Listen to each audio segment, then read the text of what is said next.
여러분 한 주간 평안하셨습니까? 우리 함께 인사를 나누겠습니다. 주님께서 부활하셨습니다.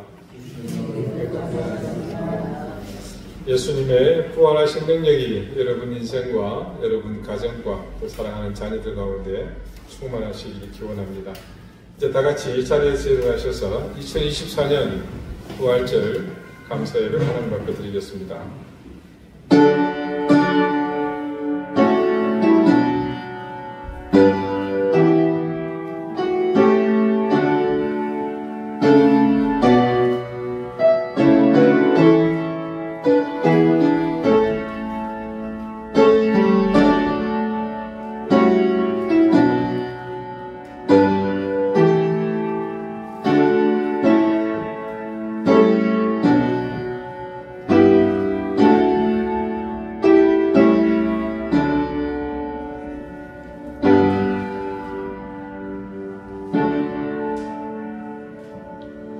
우리 주 예수 그리스도의 아버지 하나님을 찬송하리로다.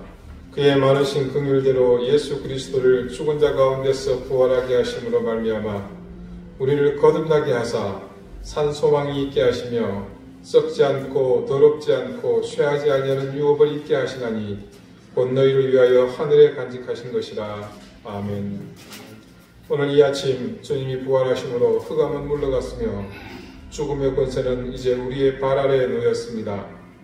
사망은 더 이상 그 힘을 잃었고 영원한 생명은 더욱 그 능력을 더해졌습니다. 이 모든 역사를 예수 그리스도의 부활로 완성하신 성부 하나님을 영원히 찬양합니다. 십자가에서 죽었던 주님의 이름은 이제 승리의 이름이 되었으며 죽음이 숙명이던 인생에게 새로운 생명의 보증이 되어 주셨습니다. 이 놀라운 기적의 역사를 계획하시고 우리 인생에게 베푸신 여호와 하나님의 은총에 우리의 온 마음으로 감사의 제사를 드립니다. 이 기쁜 아침 온 땅의 모든 만물이 그리스도의 부활을 찬양하며 이 흑암의 땅 위에 구원의 은총을 노래합니다. 죄와 멸망의 사슬에서 벗어난 우리 인생들이 부활하신 거룩한 주님을 경배하며 영광과 찬양을 올려드립니다. 우리의 경배와 찬양을 받으시옵소서. 죽음에서 부활하신 영원한 생명의 이름 예수 그리스도 이름으로 기원하옵나이다. 아멘. 찬송 159장 함께 찬송합니다.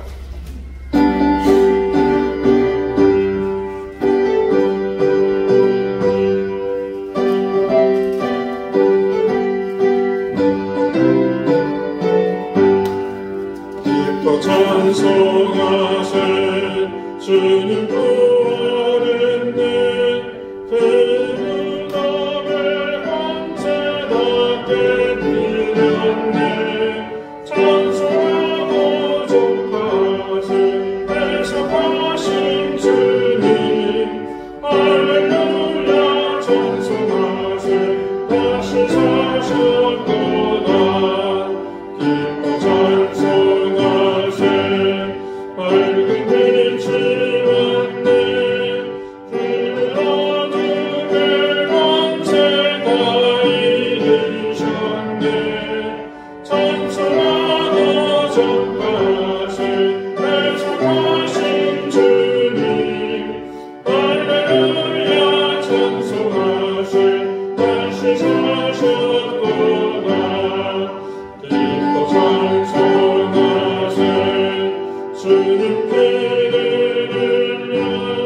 이제 다 함께 참여의 기도를 드리겠습니다.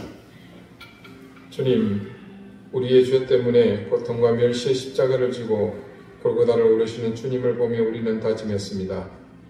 무거운 마음으로 우리 자신을 죄의 발 아래 두지 않겠다고 굳건히 다짐했습니다. 그리고 적어도 내가 사는 이 시대에 주님이 오신다면 나는 기꺼이 주님의 고난 앞으로 달려나가 그 십자가를 구련의 심음보다 더 당당히 나누어 지겠노라 다짐했습니다. 그러나 우리의 다짐이 물거품이 되는 시간은 오래 걸리지 않았습니다. 기도의 자리를 떠나 우리의 눈에 다가오는 현실 앞에서 우리의 다짐은 공허했으며 굳은 결의를 가지며 굳게 쥐었던 손은 어느덧 내가 앉을 자리를 치우며 부리로 내미는 손길을 담느라 분주히 움직였습니다. 분노와 안타까움으로 주체하지 못할 정도로 흐르던 눈물은 더 이상 흐르지 않고 도리어 내 유익에 필요한 곳을 찾느라 좌우를 힘껏 노려보며 핏줄이 세워졌습니다. 이 부활의 아침이 무엇과도 비교할 수 없는 깊은 감동과 은혜로 우리 심장이 뛰어야 하지만 여전히 우리의 일상은 어제와 지난달의 모습에서 나가지 못하고 그 자리를 서성이고 있습니다. 주님, 이 모습으로 지금 부활하신 주님을 예배하러 나왔습니다. 불쌍히 여겨주십시오. 한심한 이 모습에서 속히 우리를 건져주시고 이 부활을 노래하는 기쁜 예배에 부끄럽지 않는 모습이 되도록 우리를 용납해 주십시오. 이제는 하나님과 나만이 아는 은밀한 죄를 생각하며 계속해서 침묵 가운데 참여의 기도를 드립니다.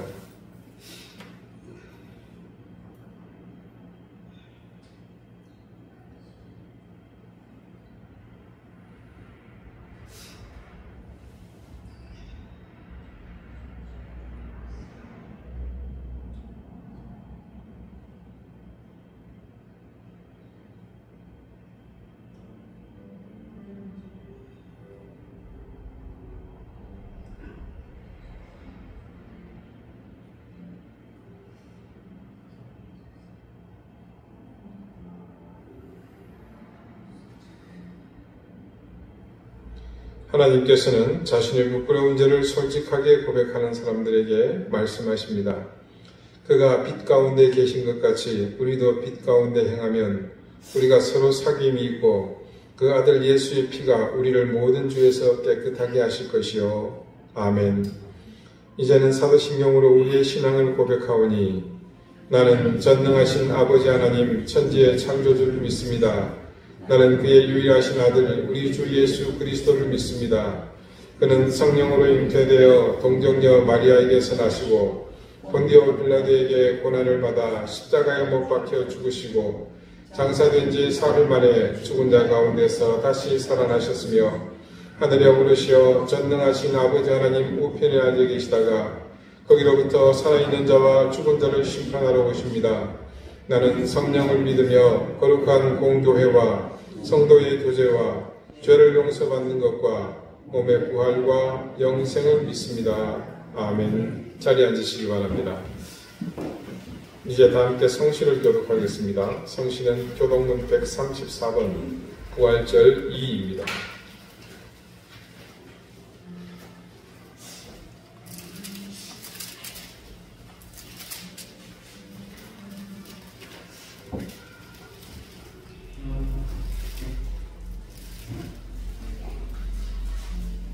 내가 받은 것을 먼저 너희에게 전하였노니 이는 성경대로 그리스도께서 우리 죄를 위하여 죽으시고 장사되신가 되시다가 성경대로 사흘 만에 다시 살아나사 개발하여 보이시고 후에 12 제자에게와 그 후에 500여 형제에게 일시에 보이셨나니 그 중에 지금까지 대다수는 살아있고 어떤 사람은 잠들었으며 그 후에 야고보에게 보이셨으며 그 후에 모든 사도에게와 맨 나중에 만삭되지 못하여 난 자 같은 내게도 보이셨느니라.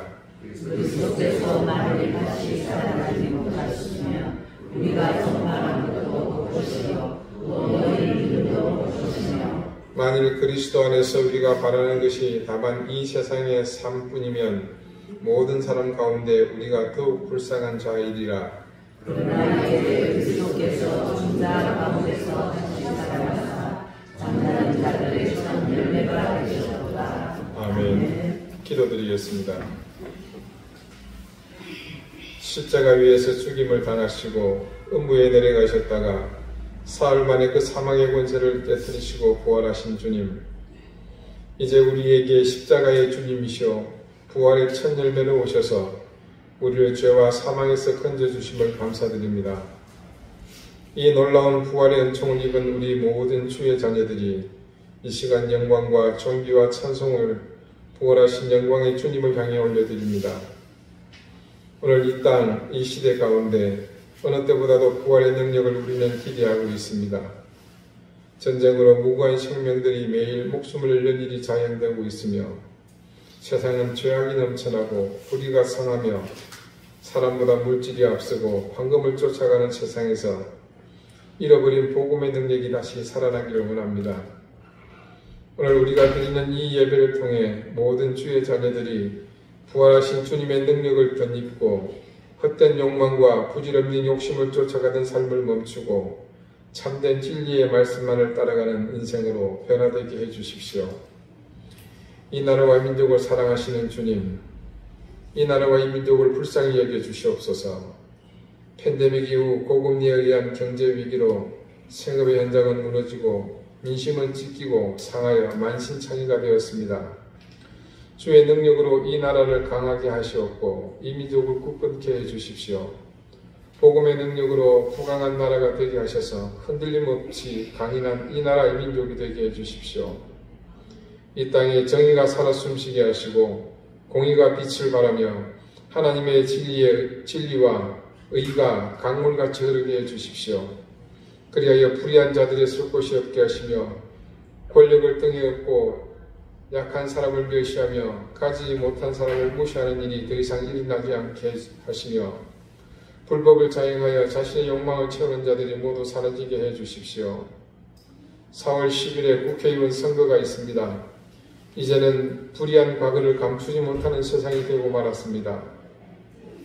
이념과 진영, 팬덤을 넘어설 수 있는 정말 괜찮은 사람만이 선택되게 해주시고 그 일을 우리가 해야 됨을 분명히 기억하며 우리의 선택에 이전의 습관과 하나님 흔들리던 양심으로 선택하는 일들이 이제는 더 이상 모든 국민에게서 사라지게 해주십시오.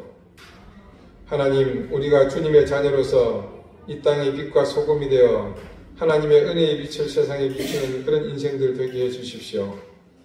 세상은 그리스도인 된 우리의 희생과 수고와 헌신, 양보와 소매, 그리고 앞서 행함을 기대하고 있지만 우리는 여전히 우리만을 위한 복음, 우리만을 위한 하나님의 은혜에 목말라 하고 있습니다.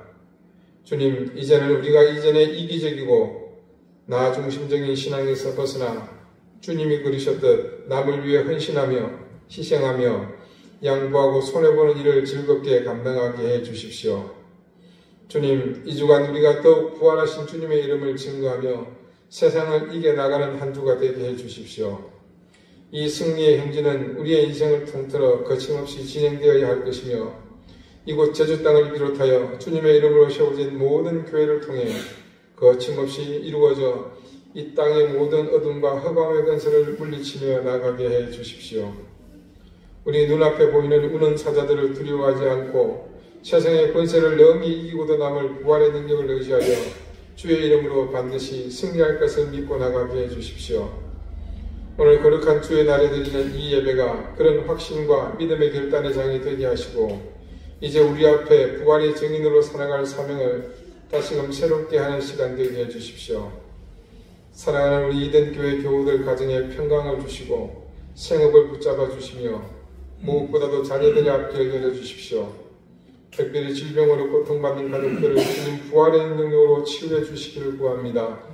박성섭 형제, 목영식 성도님, 주님께서 이 두 영혼을 특별히 귀에 붙드시고 그 절망과 좌절의 늪에서 헤매이지 않게 하시며 치유하시는 주님의 능력의 손을 일으켜 세워주십시오. 이제 말씀을 듣습니다. 가난하고 겸손한 마음을 주셔서 사람의 음성이 아니라 하나님의 말씀으로 듣게 하시고 우리 속에 있는 선입견과 편견 그리고 이기심과 교만을 버리고 온전히 말씀에 녹아내리는 은혜를 주십시오. 우리가 드리는 기도와 찬송을 기쁘게 받으시고 영광을 받아주십시오. 죽음의 권세를 이기고 부활하신 예수 그리스도 이름으로 기도드립니다. 아멘.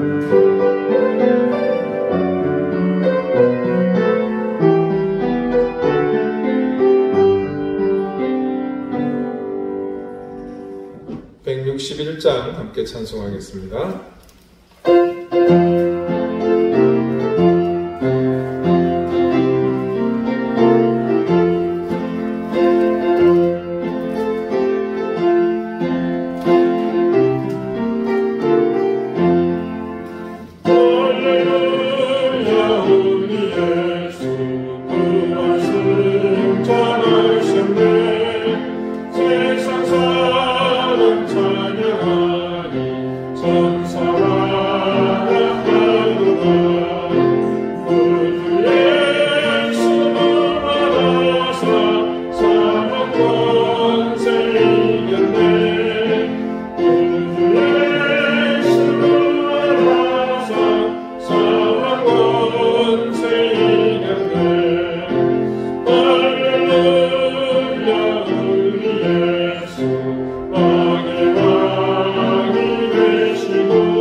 오늘 하나님께서 우리에게 주시는 말씀은 신약성경 고린도전서 15장 3절에서 10절까지의 말씀입니다. 신약 281쪽입니다.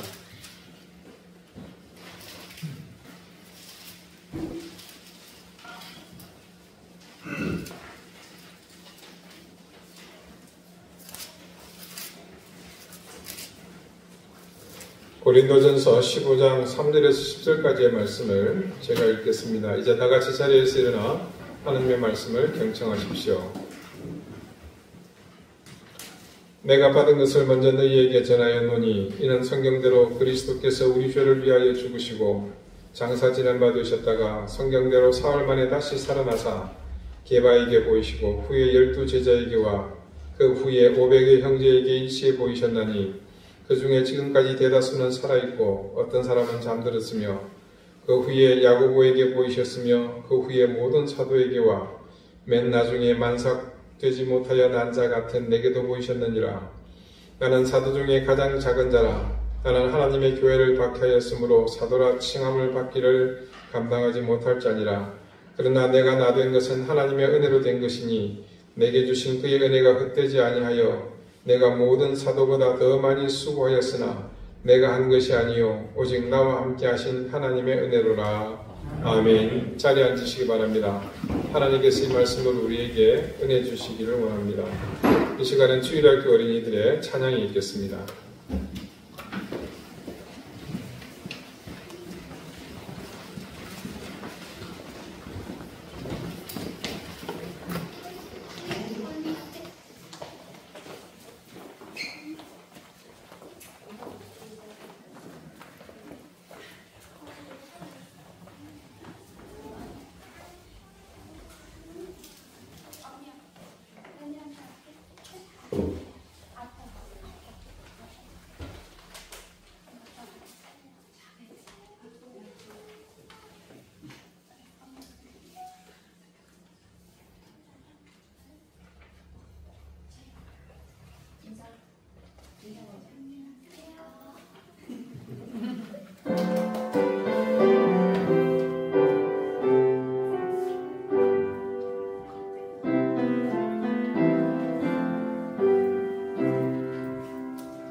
네, 생동감이 있어서 참 좋습니다.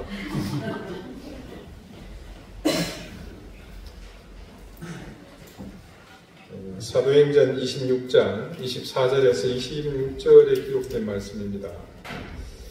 바울이 이같이 변명하매 베스도가 크게 소리내어 이르되 바울아 네가 미쳤도다.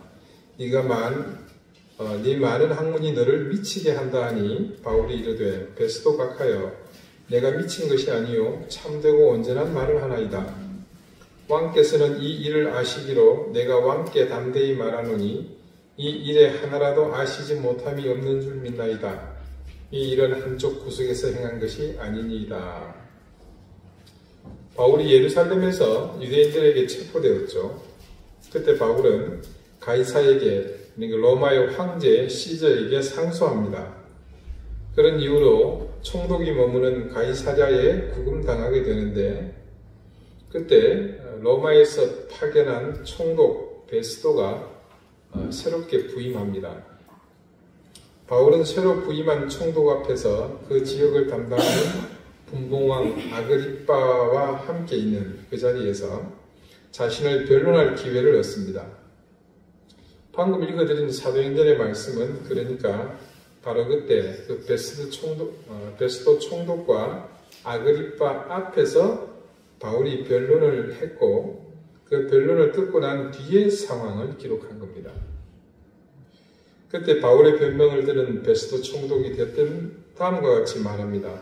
바울이 이같이 변명하며 베스도가 크게 소리내어 이르되 바울아 네가 미쳤도다. 네 많은 학문이 너를 미치게 한다 하니. 이 베스도가 큰 소리로 바울에게 이렇게 호통치게 만든 말이 뭐냐? 바로 그 앞에 기록된 내용입니다. 앞선 23절 말씀인데요.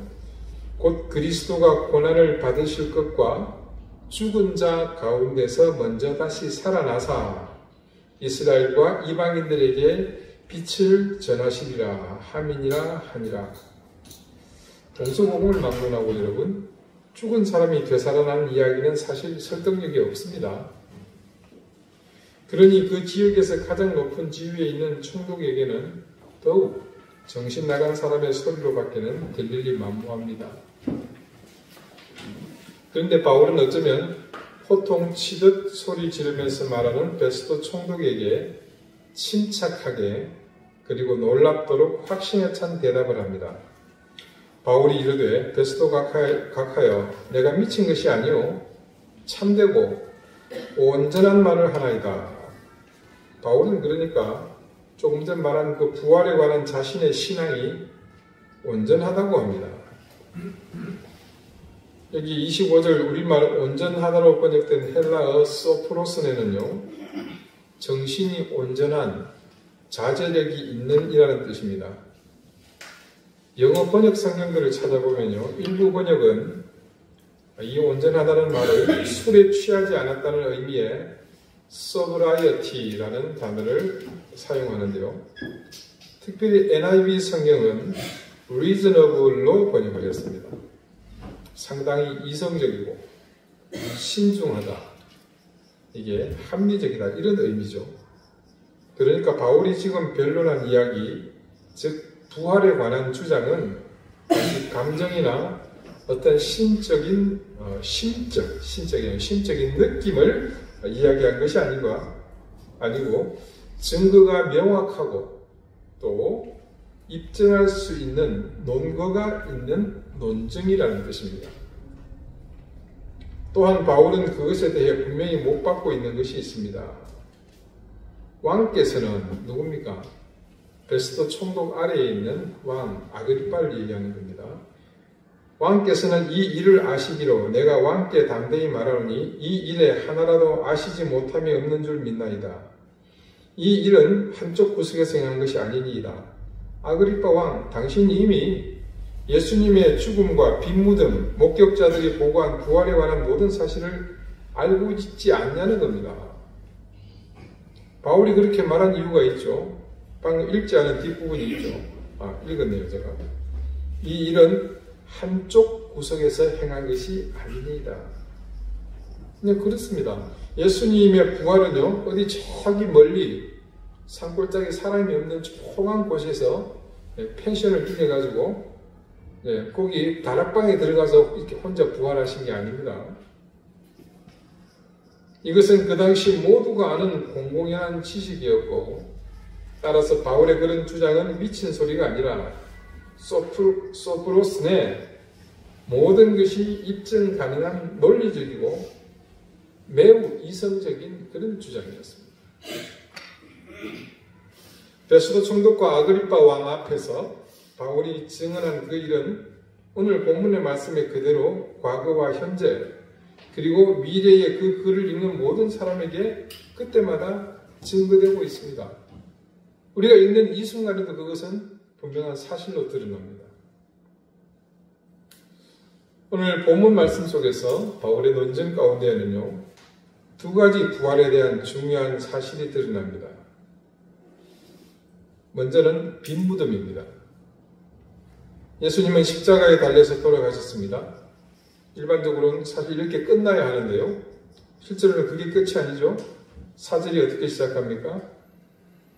죽으신 것으로 끝이 아니고 장사 지낸 바 되셨다가 라고 이어집니다. 죽었다는 말이나 장사 지냈다는 말이나 그것이 그거죠. 근데 이게 왜 반복해서 나타나는가? 죽었다. 그래서 죽은 사람을 완전히 묻었다. 그렇지만 그 다음에 일어날 일에 대해서 강조하기 위해서 그렇게 한 겁니다. 사실 여러분, 부활을 우리가 가치를 높인다는 차원에서 마치 영적인 표현이나 혹은 그런 경외감을 가지고 대하는 경향이 있는데, 막상 부활은 여러분 영적인 사건이 아닙니다. 시신이 사라졌어요. 그걸 영적으로 해석해야 할 일인가요? 보는 시각에 따라서 그건 뭡니까? 도난사고잖아요.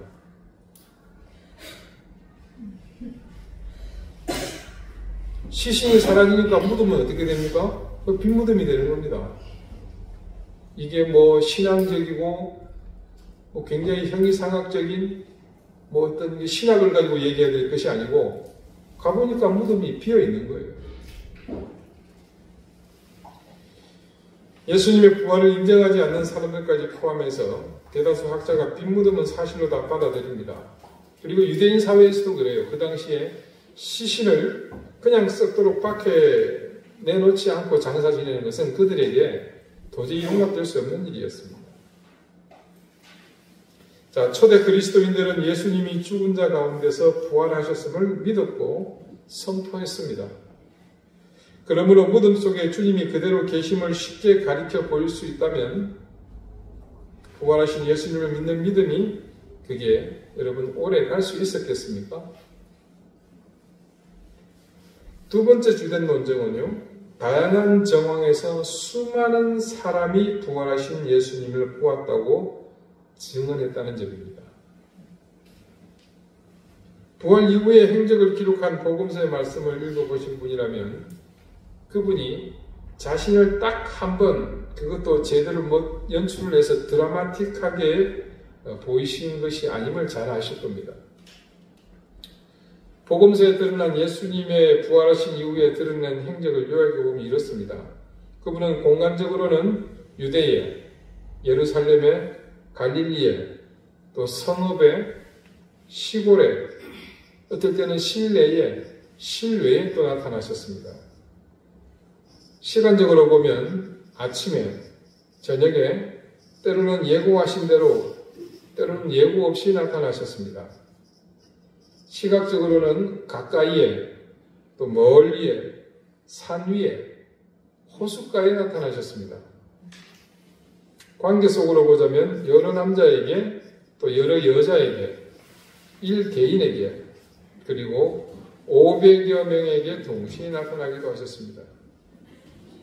그 외에도 앉으셔서 서신 채로 걸으시며 음식을 드시며 말씀을 늘 하시면서 나타나셨습니다.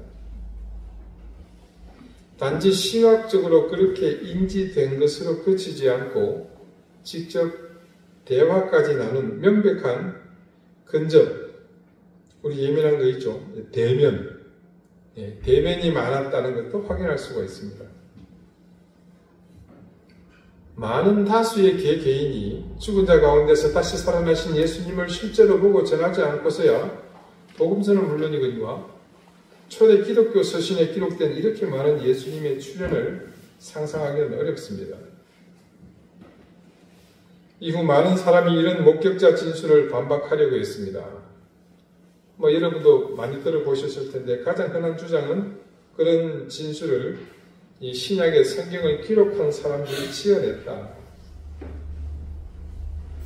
하지만 바울이 조금 전에 읽었던 사도행전 말씀 속에서 변론하면서 밝혔듯이 대다수 목격자가 그때 살아있었습니다. 그리고 누구나 쉽게 그들을 찾아가서 만날 수 있었고 그 얘기를 들을 수 있었습니다. 실제로 목격자가 존재하지 않았다면 어떻게 그런 주장이 가능했겠습니까? 아울러 복음서를 보면요, 예수님의 부활을 제일 먼저 목격한 사람들은 누구였습니까? 예수님의 시신에 향품을 바르러 갔던 여인들이었습니다. 여러분, 몇 년 전에도 제가 부활절 설교 때 이 얘기를 잠깐 드린 적이 있을 겁니다. 기억을 더듬어 보시면 생각나실 거예요. 그 당시에 여성들은 죄송하지만 사람 숫자를 헤아릴 때도 쳐주지 않는 그런 비인격적인 취급을 당했었죠. 이게 여인들이 이야기했다 그러면 그거는 그냥 제껴놓고 그건 쓸데없는 소리 하지 말고 이렇게 되는 겁니다. 누가 죽었다더라, 누가 그러대, 옆에 아줌마가 그래요. 그러면 그 말 자체가 없는 것과 같은 겁니다. 복음서를 기록한 사람들이 왜 그 당시 소위 먹어주지도 않는, 쳐주지도 않는 그런 여성들을 굳이 증인으로 등장시켜서 거짓말할 이유가 있겠는가? 진짜로 본 것이 사실이기 때문에 여인이일지언정 당당하게 증인이라고 복음서의 기자들은 밝힌 겁니다. 여러분도 들어보신 적이 있을 것으로 생각합니다마는 주님의 부활을 부정하는 사람들의 주장에는 목격자들이 그렇게 되기를 바라던 상황에서 심리적으로 환각이나 환상을 본 것으로 이렇게 주장하기도 합니다. 그런데 그게요, 결정적으로 500명에게 동시에 예수님이 나타나신 사실까지 적용할 수는 없는 주장입니다. 그리고 또 한 가지, 유대인들은요, 육체의 부활에 대해서는 극도로 부인하는 사람들이었습니다. 마지막 종말 때 모두가 함께 부활한다는 그거는 믿었어요. 그러나 그들은 절대로 일개인이 육체가 부활한다는 것은 극도로 부정했습니다. 그리고 실제로 그리스 로마의 문화권에도 그것은 부합하는 것이었습니다. 그런 유대 사회의 세계관 속에서 개인이 부활했다는 사실을 받아들였다는 것은 그들이 두 눈으로 보지 않고서는 절대 확인할 수 없는 불가능한 일이었습니다. 비범하고 아주 강력한 증거가 뒷받침되어야만 가능했던 거죠. 오늘 본문의 말씀에 따르면 그들이 받은 것이 바로 그것이었습니다. 결국 어떤 논리로도 반박하기 힘든 두 가지 사실이 지금도 남아서 우리에게 전해지고 있죠. 하나는 빈무덤이고 또 하나는 부활하신 주님을 보았다는 수백 명의 증인입니다. 사실 생각해보면 빈무덤만 있었다면 시신을 도둑 맞았다는 주장이 얼마든지 가능하지 않겠습니까? 누구든 돈을 주고 거짓 증언만 확보되면, 우리 작년에 봤나요? 그 부활이라는, 여러분 우리 그 영화 같이 봤었죠. 그게 나타나잖아요. 무덤을 지켰던 군병들을 매수해서 그들을 통해서 거짓을 증언하게 하잖아요.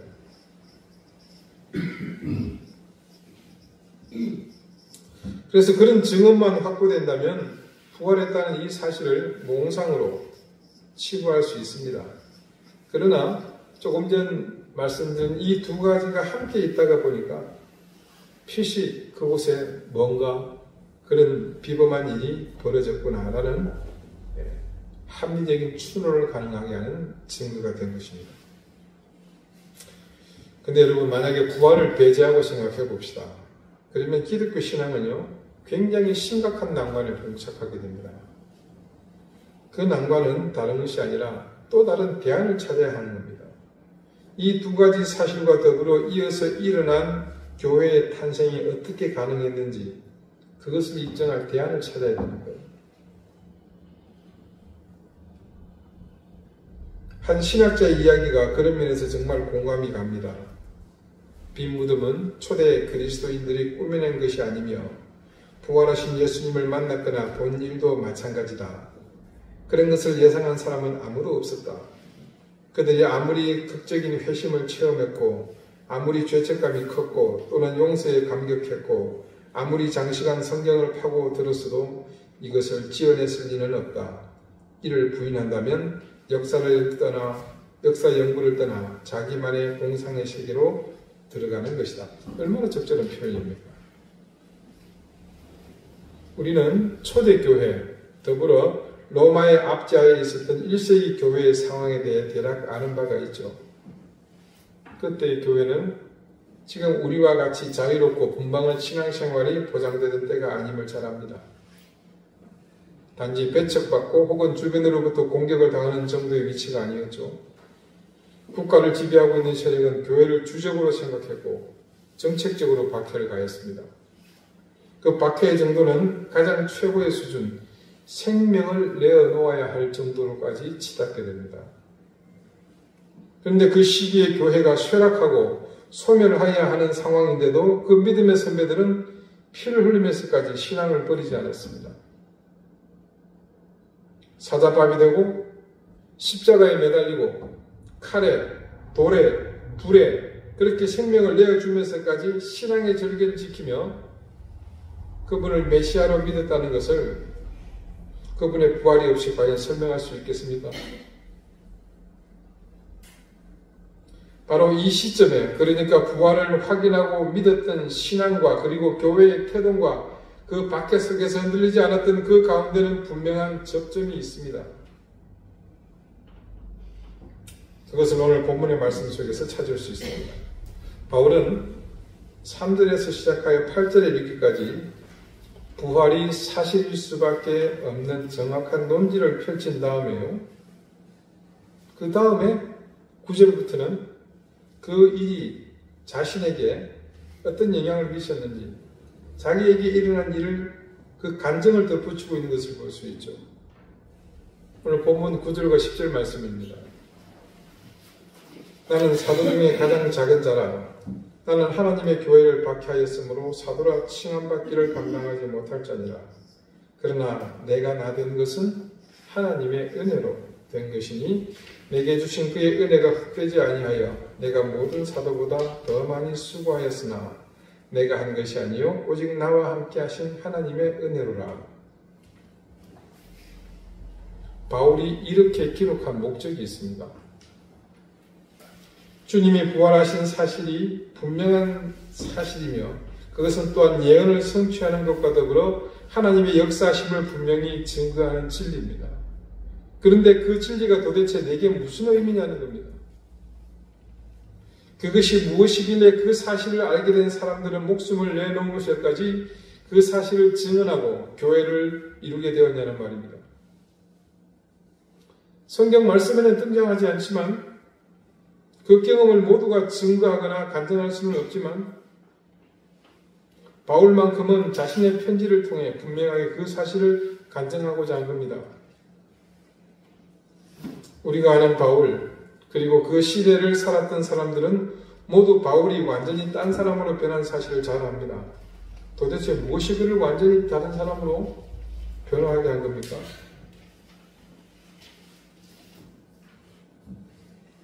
그 대답이 말씀에 그대로 담겨 있습니다. 10절 말씀 무엇일까요? 바울은 자신을 변화하게 만든 그것. 이 말씀에는 강조하기 위해 3번이나 그것을 반복해서 기록했었습니다. 뭡니까? 그것은 은혜죠. 이전에 사울이었을 때만 해도 그는 자신에게 자비와 용서 따위는 전혀 필요하지 않다고 자부했습니다. 진리와 율법에 관한 진리죠. 하나님을 향한 열정이라면 누구보다도 뜨겁다고 자부했습니다. 그런데 삶 앞에 낮아져 자신의 결함과 부족함을 보고 하나님의 용서가 필요함을 깨닫고 나자 그동안 배척했던 여러 주장과 진리 앞에 그의 마음이 열렸습니다. 이 시대의 대부분 사람들도 그리스도인이 되기 전에는 자신이 진지하게 진리를 추구하는 사람인 줄로 압니다. 그리고 내가 나름 꽤 착한 사람이라고 스스로 생각합니다. 그러나 대다수 그리스도인이 바울처럼 자신의 삶을 돌아보며 깨닫듯이 우리는 결코 진리를 사실상 진지하게 추구한 적이 없습니다. 그냥 이전과 다름없이 삶을 자신이 주관하고 싶어서 자기 욕망에 맞는, 자기 구미에 맞는 진리와 신을 원했을 뿐입니다. 그런데도 어떤 일이 일어났습니까?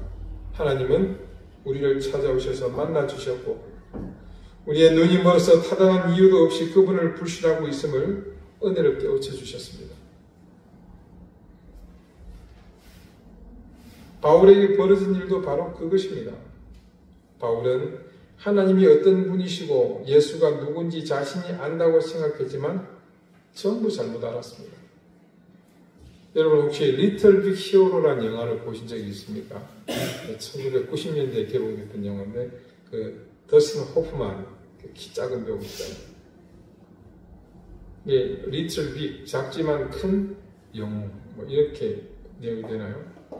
제목이 좀 어울리는 그런 내용인데 추락해서 불타는 비행기에서 주인공이 자기 목숨을 걸고는 무려 55명을 구조합니다. 이 주인공 더스틴 호프만이라는 배우는요, 제가 아는 헐리우드 배우 중에서 가장 키가 작은 사람입니다. 외국에 잘생기지 못했죠. 볼품없어요. 주인공이 그런 사람입니다. 그래서 아무도 그런 외모를 가진 주인공이 그 위대한 일을 했다고 믿지 않습니다. 대신 사람들은 그 현장에 있던 사람 가운데 사진빨도 좋고 매력적으로 생긴 그 사람을 골라서 그가 모두를 구조했다고 철석같이 믿습니다. 실제로 주인공이 그렇게 했는데도 주변 사람들은 하나같이 그가 그렇게 했을 리 없다고 말합니다. 그들은 그를 안다고 생각했지만 사실은 몰랐습니다. 겉모습에 눈이 멀어서 진짜 영웅을 풍론하지 못할 겁니다. 바울도 우리 모두가 똑같이 영적으로 눈이 멀어서 구원의 본질을 보지 못했습니다. 나는 스스로 구원할 수 있으며 나의 열심과 의로 하나님의 복을 얻어낼 수 있다고 생각했습니다. 물론 이해는 됩니다. 한번 생각해 봅시다. 못 배웠습니다. 일층은 거처도 없이 떠돌죠. 요즘으로 치면 뭡니까? 노숙자잖아요.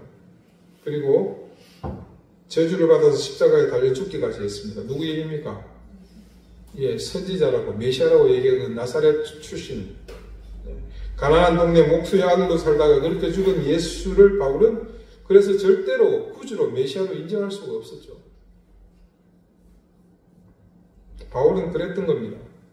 자기가 통제할 수 있는 신을 원했고 예수님이 거짓 스승이기를 바랐습니다. 그런 식으로 자신이 자기 인생의 주인이 된 겁니다. 회심하기 이전의 삶을 돌아보니까 스스로 생각해도 바울은 진지하게 진리를 추구한 적이 없었습니다. 오히려 하나님께 심판과 정죄를 당해 마땅한 삶이었음을 스스로가 고백하지 않습니까? 그랬던 사울을 하나님이 만나주셨습니다. 모두 다 용서하셨고 그리고 그를 어떻게 하나님이 사용하셨습니까? 위대한 복음전도자 사도로 삼아주셨습니다. 그런 바울의 극적인 회심, 이를 두고서 모두가 이례적이며 놀라운 바울만의 특별한 경험이라고 합니다. 과연 그럴까요? 바울은 이런 사실에 대해서 극구 부인합니다. 그리고 이런 말을 합니다. 의인은 없나니 하나도 없으며 깨닫는 자도 없고 하나님을 찾는 자도 없고 다 치우쳐 함께 무익하게 되고 선을 향하는 자는 없나니 하나도 없도다. 자기를 포함한 모든 자가 다 그렇다라는 말씀을 여기서 하고 있잖아요. 여기서 바울이 말하는 의인은 없다라는 말은요, 하나도 없다라는 말은 바울처럼 도덕적으로 살아가는 사람이 없다는 뜻이 아닙니다. 다만 그것이 정작 진짜 하나님을 추구하는 삶이 아니라는 그런 뜻이죠. 자신이 영적으로 눈물어 하나님의 도움이 필요함을 깨닫지 않는 한 바울처럼 우리의 선한 삶도 주로 자신을 위한 것일 뿐 그 목적은 결국 자기 인생의 통제권을 놓치지 않기 위해서입니다. 그래서 그런 인생들에게 하나님은 사심을 만족시키기 위해 만들어낸 왜곡된 하나님일 뿐입니다. 자, 그러면 바울을 비롯한 그 당시 유대교에 충실했던 하나님을, 아니 예수님을 배척했던 사람들 속에 있는 하나님이 어떤 모습인지 짐작해 가시죠. 바울이 이런 사실을 깨닫게 된 것은 부활하신 예수님을 직접 만나고서입니다. 우리가 기억하는 바울이 다메섹에서 주님을 만났을 때를 한마디로 압축하자면 기세등등하던 사울이 주님 앞에서 한 방에 단번에 고꾸라졌다입니다. 강력한 빛에 눈이 멀어 우왕좌왕하는 모습 때문이 아니라 첫 대면에서 주님과 사울이 나눈 대화에 그것이 여실히 드러납니다. 바울은요, 이때 예수님을 대면하여 섰을 때, 그분의 말을 들었을 때 이성적으로나 개인적으로 그리고 그의 모든 신념과 종교적 견해에서 거대한 벽에 부딪히게 됩니다. 바울은 절대적인 힘의 원천, 그건 누가 뭐래도 부인할 수 없는 여호와 하나님이 분명합니다. 그 앞에서 역사의 중간에, 그러니까 아직 종말이 이르지 않은 이 시점에 부활은 절대 일어날 수 없으며, 그리고 더군다나 자신이 나사렛 그 촌동네 출신, 내가 알고 있는 형편없는 인간, 그 예수가 절대로 메시아일 수 없다는 자신의 합리적 의심을 이제는 극복해야 했습니다. 그래서 더 심각한 문제는요, 자신의 의로는 부족하고 자신이 영적으로 죽어 있어 하나님 아들의 죽음과 부활이 아니고는 구원받을 수 없음을 깨달아야 했습니다. 더 정확히 말하면 그것을 내가 부인하고 저주하고 그것 때문에 사람을 잡아다가 가두고 때리고 죽이기까지 했는데 그걸 내가 이제 받아들여야 하는,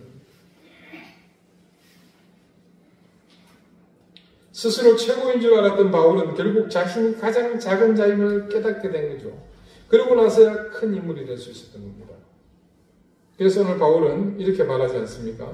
맨 나중에 만삭되지 못하여 난 자 같은 내게도 보이셨느니라. 나는 사도 중에 가장 작은 자라. 나는 하나님의 교회를 박해하였으므로 사도라 칭함받기를 감당하지 못할 자이니라. 바울은요, 자신은 이렇게 자신의 수치를 당당하게 고백하고 있지 않습니까? 어떻게 그럴 수가 있었겠습니까? 이유는 그가 부활하신 주님을 만났고 이후로는 그분께 자신의 모든 소망을 두었기 때문입니다. 바울이 이전에는 사도 중에 가장 작은 자였으나 이제는 가장 성공한 사람이라고 말하지 않습니다. 근데 반대로 그는 또 독특한 얘기를 해요. 자신이 쓸모없는 죄인이라서 당연히 여태 성취한 일이 별로 없다고 말하지도 않습니다. 대신 그는 자신이 여전히 사도 중에 가장 작은 자이며 또한 죄인 중에 괴수라고 하면서도 동시에 가장 많은 열매를 맺었다고 말합니다. 이게 잘 나가다가 옆으로 채는 것 같은 느낌이 약간 좀 들죠. 자만으로 빠졌나? 라고 생각할 수도 있습니다만은 그러나 그의 말은 자신의 자만에서 나온 것이 아니고 그것은 바울에게서 나타난 당연한 결과였습니다. 바울은 여전히 자신이 버림받아 마땅한 허물 많은 극악무도한 죄인이었지만 동시에 그에게는 하나님의 은혜로 사랑을 받으며 풍성한 열매가 나타나는 것 또한 사실이었습니다. 이게 어떻게 가능할까? 죄인 중에 괴수라고 고백한 바울이 지금 어디서 얘기하고 있죠? 네, 로마의 총독 그리고 아그리파 왕 앞입니다. 거기서 죽을 수도 있지만 그것을 두려워하지 않고 직언을 하며 나중에는 역사를 바꾸어 놓을 만한 이 복음전도의 사명을 어떻게 감당할 수 있었겠는가? 정말 믿음이 있는 사람들이 스스로 깨달아서 내가 죄인 중에 괴수구나. 나는 정말 이제는 더 이상 가망이 없구나. 그래서 스스로 포기하고 주지 않습니다. 좀 심하면 스스로 생명을 거두는 사람들이 있을지 모르겠습니다만 그런데요, 복음의 진짜 능력은 전혀 다른 방향을 가리키고 있죠.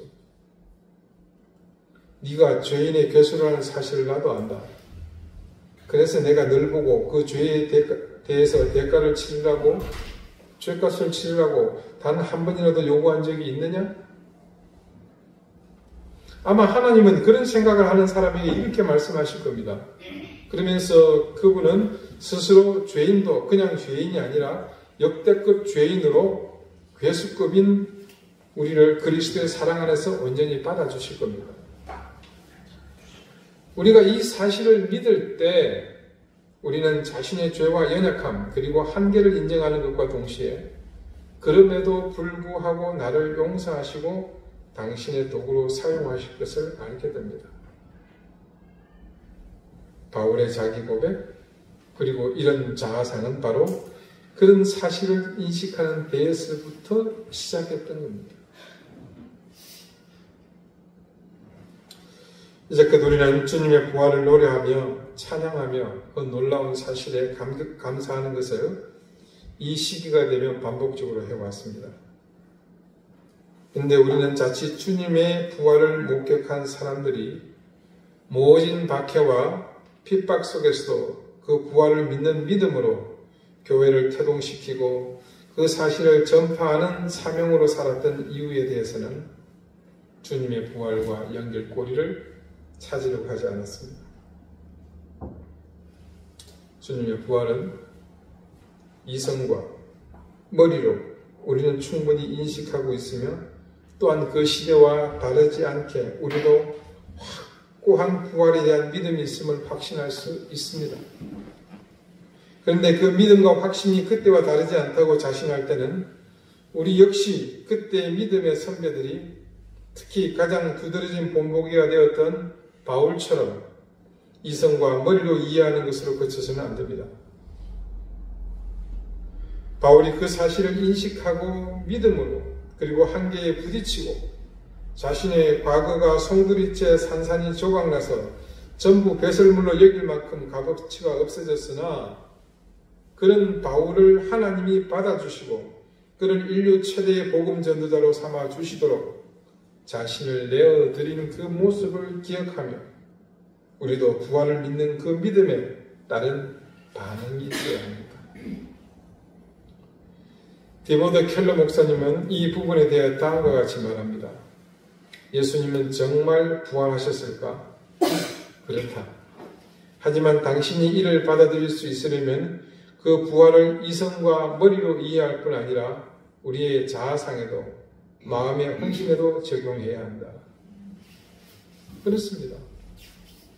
우리에게 부활 때문에 아무런 일도 일어나지 않는다면 그리고 대다수 그리스도인이 우리처럼 모두가 함께 단 몇십 년만 그렇게 산다면 아마 부활은 오래가지 못해 전설이나 신화가 되고 말 것입니다.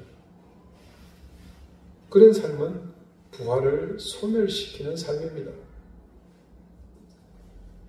부활은 역사가 부인할 수 없는 사실입니다. 그 사실은 관념적인 것이 아니며 비이성적인 것도 아닙니다. 과학적이며 이성적이며 합리적 논지 아래에 있는 사실입니다. 그렇다면 그것은 반드시 우리의 삶을 통해 증명되어야 하며 강력하게 보여야 그때 다시 생명을 얻어 세상의 빛으로 비춰질 것입니다. 바울은 오늘 바로 우리에게 부활을 믿는 사람이 어떤 모습으로 살아야 하는지를 자신의 삶으로 보여주고 있습니다. 그리고 이름도 기억되지 않은 셀 수 없는 그 시대 그리고 우리 앞서 생을 살다간 믿음의 선배들은 자신의 삶으로 부활을 지켜냈습니다. 그래서 삶으로 주님의 부활을 우리는 증거할 사명이 있습니다. 그것이 부족하다면 적어도 우리의 입술만이라도 그리고 삶의 자세만이라도 부활에 합당해야 할 것입니다. 사랑하는 여러분, 부활을 소멸시키는 삶은 더 이상 살지 마십시다.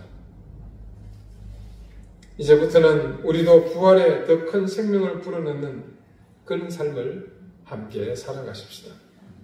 기도드리시겠습니다. 하나님, 부활은 세상의 그 어떤 것으로도 부정할 수 없는 명백한 사실임을 믿습니다. 예수님의 부활이 관념상의 부활이고 신앙의 고백이고 믿음의 형이상학적 결과물이 아니라 이성적으로, 물리적으로, 그리고 심지어 생물학적으로도 분명한 현실이며 사실이었다는 것을, 단지 그것을 증명하는 것을 넘어 그 사실을 통해 이 땅에 교회가 태동하며 하나님의 나라가 본격적으로 확장되는 기폭제가 됨으로 증명되었음을 깨닫습니다. 바울이 자신의 인생에 부활이 미친 영향을 증언하며 자신의 생명을 던져 그 사실을 증언하는 것에 헌신했듯이 우리의 삶도 부활을 통해 분명하게 증거하며 전해야 하는 것이 있어야 함을 기억하게 해주십시오. 오늘 주님의 부활 앞에 우리가 그 사실을 바르게 인지하며 부활을 확신하는 자녀답게 올바른 믿음과 정직한 신앙으로 주님의 부활을 보여주게 해 주십시오. 예수님의 이름으로 기도드립니다. 아멘. 165장 함께 찬양합니다.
자비로우신 주님, 주님의 사랑과 은혜를 감사드립니다. 오늘 이 기쁜 부활의 아침, 하나님 앞에 귀한 예물을 드린 손길들을 기억해 주십시오. 그들의 가정과 생업에 복을 주시며 하나님의 은혜가 그 모든 인생 가운데 귀하게 복되게 아루새기 짓게 해 주십시오. 하나님, 이 모든 것이 하나님께로부터 왔음을 고백합니다. 그리고 그것이 하나님의 것임을 또한 고백합니다. 그런 마음을 담아 헌신하는 제들의 손길을 주님께 더욱 복되게 해주십시오. 교회를 위해 섬기며 수고하며 또 귀한 허물로 여러가지 수고와 봉사로 섬기는 손길들을 주님께서 기억해 주시며 하늘의 신령한 은혜와 땅의 기름진 복으로 놀라운 은혜를 덧입혀 주십시오. 수많은 기도의 제목에 주님께서 응답해 주십시오. 중공을 기다리며 지금껏 절치부심하는 귀한 딸이 있습니다. 하나님, 그곳에 주님께서 역사해 주시고 은혜를 더해 주십시오. 여러가지 생업의 현장에서 또 하나님, 무엇보다도 가족의 질고 때문에 고통받고 기도하는 손길들이 있습니다. 하나님, 그들을 위해 역사해 주시고 하나님의 놀라운 은총을 덧입혀 주십시오. 하나님, 주님께 드릴 것이 더 많아지게 하시고 더 감사한 제목이 많아지게 하셔서 부활의 증인된 삶을 더욱더 힘차게 살아갈 수 있도록 우리 사랑하는 이등교회 교우들을 주님께서 붙잡아 주십시오. 감사드리며 예수 그리스도 이름으로 공헌 기도드립니다. 아멘. 예, 오늘은 예수님께서 사망의 권세를 깨뜨리시고 부활하신 부활절입니다. 여러분, 기독교 최대의 명절이 언제인지 아십니까? 네, 우리는 선뜻 쉽게 성탄이라고 얘기하는데 교회 전통에서는 부활절로 칩니다.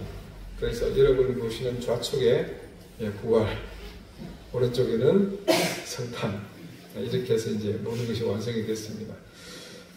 예배를 마치시고 돌아가지 마시고 우리 친교실에 다과가 준비되어 있습니다.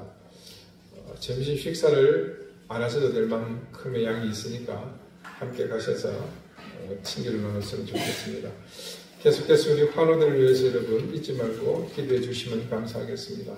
이제 다 같이 자리에서 일어나셔서 앞뒤 좌우에 계신 분들과 다정하게 인사를 나누시겠습니다.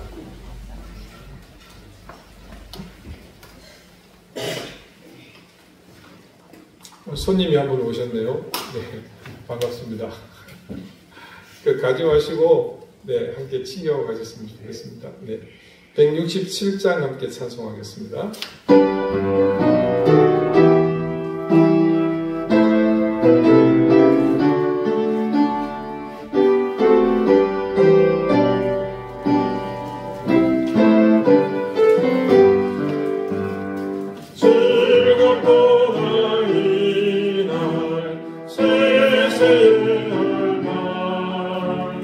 사망 권세 깨고 하늘이 열려